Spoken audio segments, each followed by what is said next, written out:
Hello, my name's Bill, and I'm from Binghamton, New York, and I'm going to read a true story from Sam Gipp's book, Fight On, titled One-Armed Wonder. Sergeant Dan Edwards was a machine gunner with the 3rd Machine Gun Battalion, 1st Division during World War I.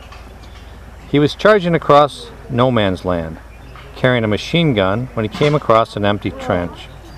He stopped to lower himself into the trench when a 1-pounder shell struck the machine gun slung over his right shoulder, cartwheeling him through the air and sending him feet first into the trench.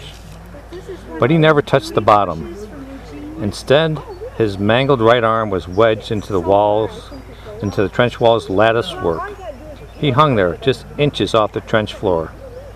The explosion had caved in that part of the wall and lodged a huge boulder on his arm.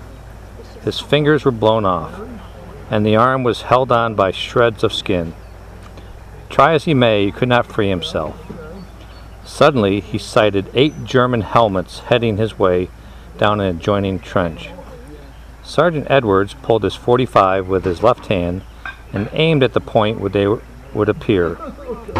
When the first one appeared, he dropped him with one shot, then another and another, killing the first 4 quickly. The remaining 4 threw up their hands in the air and surrendered. There he was, hanging from the trench wall, bleeding heavily, with 4 enemy soldiers that were sizing up the situation. Edwards had only one course of action. He ordered the prisoners to drop their weapons and back up a bit, then carefully laid down his pistol, pulled out his field knife, and brought the heavy blade down hard on his shattered arm, severing it and freeing himself.